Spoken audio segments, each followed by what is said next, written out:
Let's look at number 20. So in number 20, they want us to just write the formula for lithium nitrate. When you're doing these kind of problems, I would suggest don't look at the answers until you've done the work yourself. So let's see, lithium, and we got to look up nitrite on our polyatomic ion chart. I believe it's NO2 with a -1 charge. Lithium has a +1 charge, and so we don't need any more positives or negatives. The formula really is just one of these and one of those.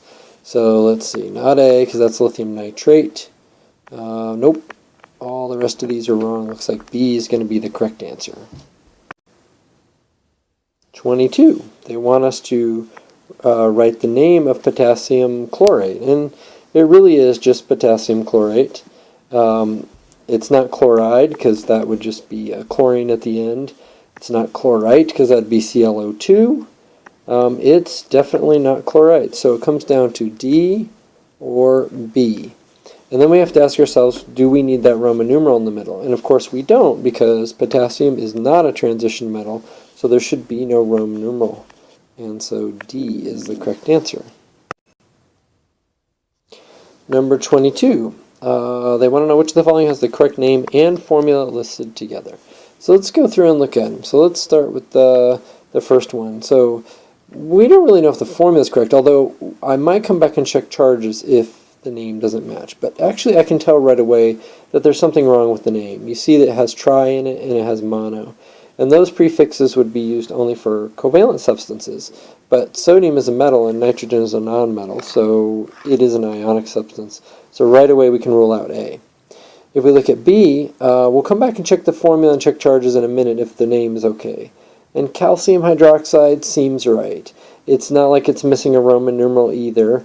It doesn't need prefixes because it's ionic. Doesn't need a Roman numeral because it is calcium. Calcium's not a transition metal. So let's check the charges on it and see maybe there's something wrong with the formula. Calcium has a 2+ charge. Hydroxide has a -1 charge. Sure enough, we really should have 2 hydroxides there, so we can rule out that one as well. Next one, P2O5, who knows, it might be right. Well, this one, they are using prefixes. And yeah, that seems appropriate because phosphorus and oxygen are both nonmetals, and they should be using prefixes. Di is the prefix for 2. Oh, there it is. 5 is not tetra. Tetra is 4. Penta would be 5. So we can rule out that one as well. And so we just keep doing this process. Next one says chromium cyanide. That does look like chromium cyanide to me. Now let's think about it. Does it need prefixes? No, because chromium's a metal, right? It's right there. And cyanide's a nonmetal. Plus, that's a polyatomic ion. So it is ionic. It doesn't need prefixes. We don't really know the charge of chromium because it's in the transition metal area, so we can't really say for sure that the formula is wrong. But I think that's the problem, is chromium is a transition metal, and it needs a Roman numeral, and they didn't provide one. So we can rule out D as well. And so the answer must be E. And yep, has a Roman numeral, has a transition metal, no prefixes, and it's ionic, so everything looks good. Number 23. They want us to provide a name for this stuff, and so it's going to be pretty straightforward. I think one thing is watch out is it manganese or is it magnesium? Well, Mn is definitely manganese. Where is it? Somewhere down here. There it is, manganese. So we can rule out anything that has magnesium in it. So B and E are gone. We got to decide how it ends, if it's sulfate or sulfide, but because it's SO4, it's sulfate.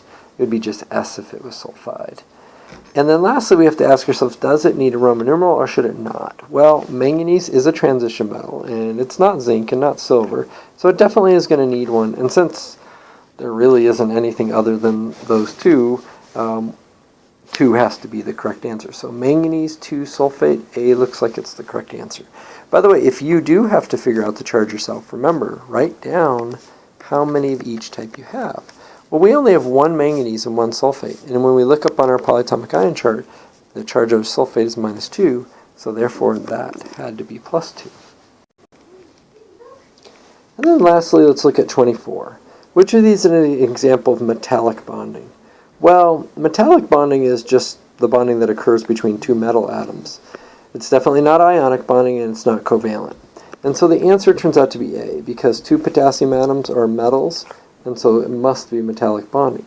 Plus, to be ionic, it has to be between a metal and a nonmetal. So B is an example of ionic bonding. So is C. Strontium's a metal, oxygen's a nonmetal, so that's ionic. So these two are ionic.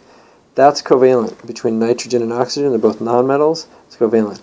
And then this one appears to be covalent, but you remember that ammonium's a polyatomic ion, so it's ionic. So all of these can be easily classified as ionic or covalent, so that must be the metallic bonding.